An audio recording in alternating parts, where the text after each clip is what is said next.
Good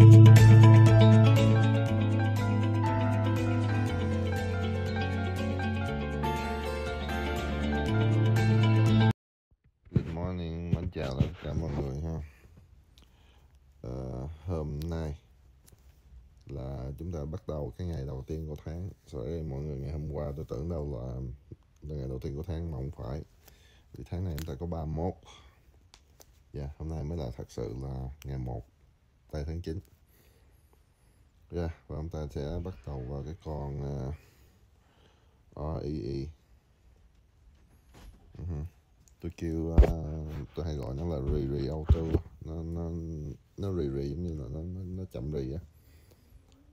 Thì nó đã từng 16 đồng, năm thấp nhất là 5 đồng, có nghĩa là 11 đồng rotation. Có nghĩa là giá trị của nó dao động khoảng 11 số. Thì nói chung là một con mà giá trị mà hiện tại là gần như là cái thấp nhất của năm rồi. Cái giá trị này là tuyệt vời. Quý vị chụp từ 6 đồng quý vị rẽ ngược xuống 5 đồng rồi tôi. Ai mà con này khi mà giữ mà ở C2 á, mà nó không có không nhất thiết là phải C2 đâu. Tại thời điểm reset nó đã xong rồi. Nó xong cái đây mấy bữa, cái bữa đó 2 giờ sáng. Tôi quên nói quý vị, kỳ này nó reset chỉ có một mấy thôi.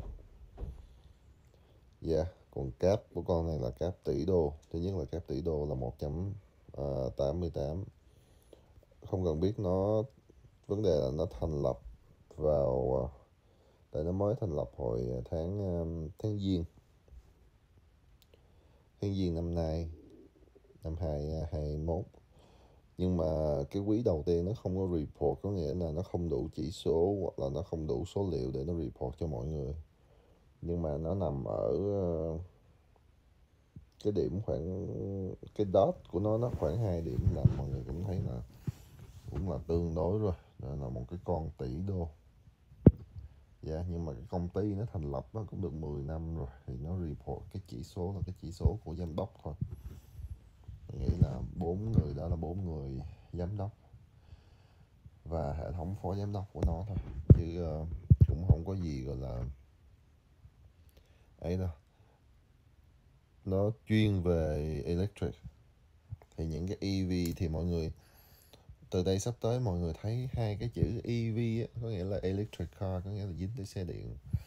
Thì tất cả những cái giống gì, những cái company nào nó sản xuất cho mà nó dính tới xe điện á, quý vị, một là cục sạc xe điện, hai là cái linh kiện phụ tùng stereo system, mechanic system, oil system, ghế, tất cả những cái linh kiện phụ kiện inside cái EV car đó. Khi mà mọi người thấy cái dính tới cái chữ EV là không thể nào mà không có lời được. Bây giờ from now on, bây giờ là 2021 rồi, đến 2025 á, là nước Mỹ này at least phải được 30% toàn dân số chạy xe điện. Rồi mỗi năm như vậy nó sẽ tăng lên 10%, 10, 15, 20%.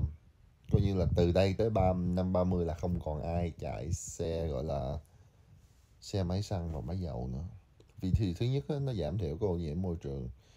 Thứ hai nó tiết kiệm rất là nhiều cho quý vị tiền xăng. Một năm nó có thể để dành cho quý vị 10.000 đó. Một năm thật sự tôi đổ xăng tôi đi dữ lắm. Số ngày tôi ngoài đường không à. Một năm tôi đổ hơn 10.000 tiền xăng đó. Thì có nghĩa là một năm nếu mà tôi chạy xe điện thì tôi để dành được hơn 10.000. Ok, và quý vị nhìn lại trên biểu đồ đi. Và bây giờ chúng ta sẽ đi coi những cái platform ở trên cái biểu đồ. Thì làm gì làm cái cọng màu đỏ đó nó hơi đi xuống, cái cọng signal trên nó đó, nó chỉ giờ là nhỉnh xuống tí xíu thôi. Có nghĩa là con này quý vị mua dao động ở cái giữ ở con số càng gần 5 đồng càng tốt. Nhưng mà khi mà quý vị mua được cái, quý vị vẫn có thể mua được cái nào price right now vì nó rất là rẻ. Phần quan trọng không thể thiếu của stock là beta. Tuy nó có một số duy nhất là NL thôi, là 0.616, số sau nó không có, nhưng mà số sau trên hệ thống của tôi nó report được là 97, có nghĩa là A1. Và sẵn trong đó chúng ta liếc lên thông số ở trên, có nghĩa là cổ đông còn giữ được 229 triệu, còn ở ngoài thì người ta chỉ có vòng vòng khoảng 87 triệu thôi. Và một số phần còn lại là một thông số đầu tư của bên trong và ngoài nước. Thì mọi người thấy biểu đồ, khi mà biểu đồ stock á, cái này là nguyên một cái system trong vòng 3 tháng. Khi mà nó chạy như thế này thì khi mà trong cái quá trình mà nó dịch chuyển á, thì mọi người cảm thấy con stock này như thế nào? Cái giá trị của nó giữ ở 10 đồng rất là lâu. Có nghĩa khi mà nó tụt xuống ở cái giá hiện tại á, là rất là hiếm. Khi mà quý vị thấy ở trên biểu đồ mà khi mà nó có cái dấu đỏ hoặc dấu xanh sao? Đúng rồi đó, cái dấu đỏ ngay đó đó. Cái dấu đỏ mà nó chấm lên, cái dấu xanh nó chấm ngay đó, nó có nghĩa là ấn định giá trị của con stock nó nằm ngay chỗ đó. Và bây giờ chúng ta qua con thứ hai, con CRON. Con CRON chúng ta mua bao nhiêu thì được. Con thứ hai là con CRON. Thì con này chúng ta mua khoảng gần 6 đồng. Từ 6 đồng ta rải xuống. Và cái phần earning của nó jump tuyệt vời, jump rất là đẹp. Có nghĩa là từ 1 mà jump lên 4 luôn. Rất là tuyệt vời. Rất là hiếm những cái con mà jump như thế này. Mà nói chung là nó thành lập tháng 3 năm 2018. Thì cái kiểu jump như thế này cũng gọi là tương đối rồi. Nhưng mà nó đã từng lên tới 20 mấy đồng nha. Có nghĩa là 15 đồng có thể là cao nhất trong năm của nó, thì thấp nhất là 4 đồng. Có nghĩa là bây giờ tại sao mọi người mua trong cái thời điểm này, và đây là một con cá tỷ đô, thì rất là tuyệt vời. Và nó được liệt danh là một trong những 100 con stock gọi là popular, gọi là thông dụng. Mình có thể xài cái từ gọi là nổi tiếng trên sàn cũng được. Và con này của hình như nếu tôi nhớ không nhầm thì bên Canada. Nó chuyên về rất là nhiều mảng, nhưng mà cái thứ mà tôi quan tâm là healthcare service. Thì những con healthcare service bây giờ đa số là nó tung tiền ra. Thời điểm này là thời điểm tốt nhất để chúng ta mua healthcare service.